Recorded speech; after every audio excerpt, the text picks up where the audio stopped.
Добро пожаловать. Спасибо большое, Очень рад видеть вас у себя в гостях. Пользуясь возможностью, спасибо вам за поддержку Оно Евразии. Мы очень стараемся, мы вас не подведем, чтобы вы знали. Будем с вами прям всегда. Не за что, всегда будем поддерживать. Спасибо большое. Спасибо. Очень приятно.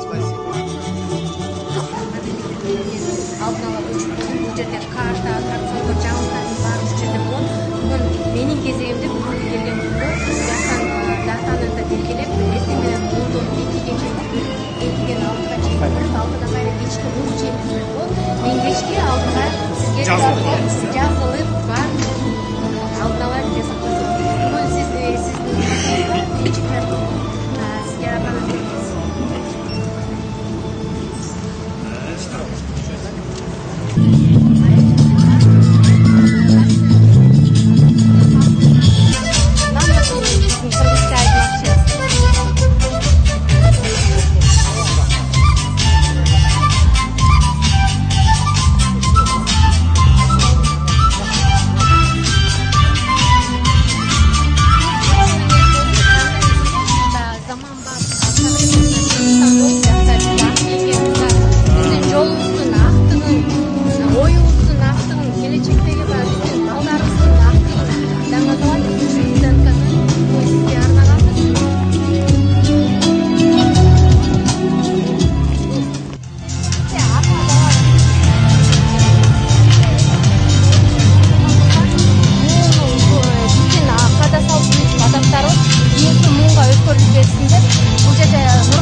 Тұрғындары, бүгінгі іс-шараға қатысып жатқан қадірлі меймандар, қуаныштары қойнына орнай тұрған сүйікті балдарын, қыздарын, біз санаулы күндерден кейін Қырғыз Республикасының көз қарандыстық күнін белгілейміз.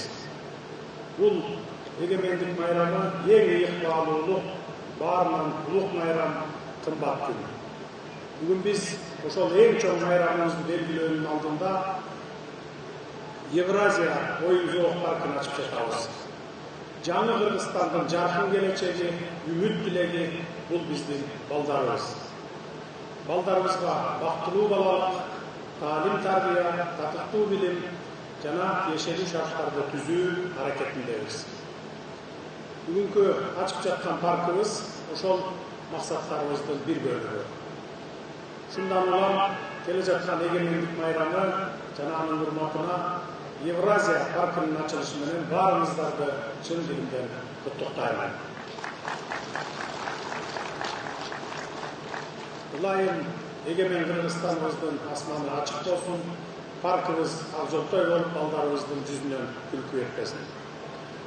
Урматтуу шаардыктар, акыркы жылдары Бишкек шаары өлкөнүн экономикалык, транспорттук, илимий жана маданий борбору катары маанилүү баскычтарды басып өтүүдө.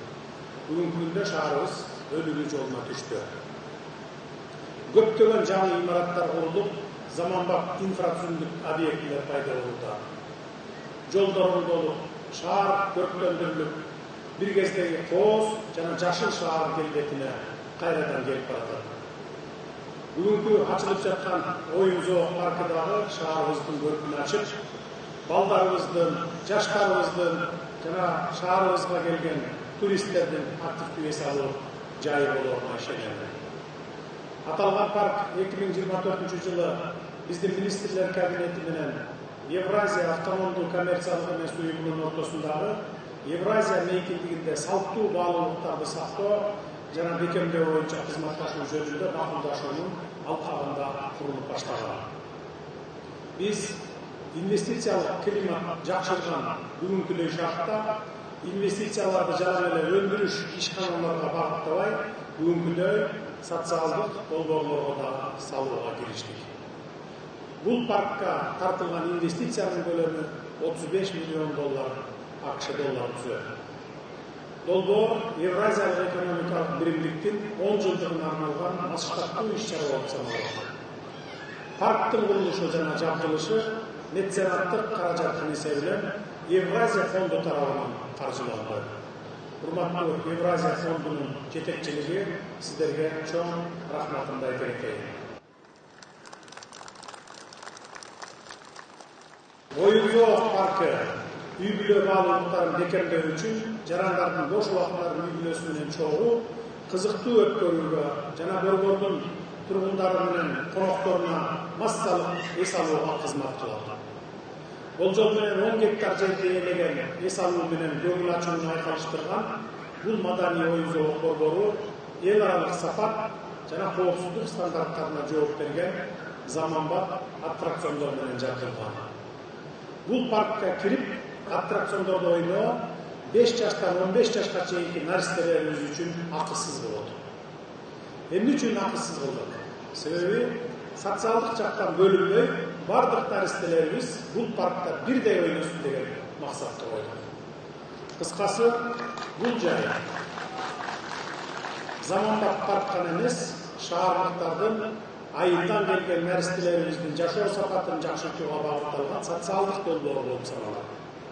Учурдан пайдаланып, эс алуучуларга кайрыларын акысыз парк деп эле ашыкча пайдаланып, аттракциондорго зыян келтирбей, өз буюмуңардай колдоносуңар деп мен терең ишенем. Бүгүнкү иш-чаранын урматтуу катышуучулары, борбор калаабыз менен бирге өлкөбүздүн бардык аймактарын өнүктүрүүгө, элибиздин жылгалчылыгы үчүн шарттарды түзүүгө белсенип, болгон күч аракетибизди жумшап жатабыз. Мындай долбоорлор өлкөбүздүн, анын ичинде Борбор шаарыбыздын инфратүзүмүн жакшыртууга, шаар тургундарынын жашоо деңгээлин көтөрүүгө чоң салым кошот деп ишенем. Ататүрк паркы дагы оңдоп түздөөдөн өтүп бүтсө, ал парктын аттракциондору да карапайым наристелерибиз үчүн бекер болот. Ал паркты, ошол парктын тегерегинде жашагандар жасап жатышат, чыгымдарын толук мойнуна көтөрүп алышты.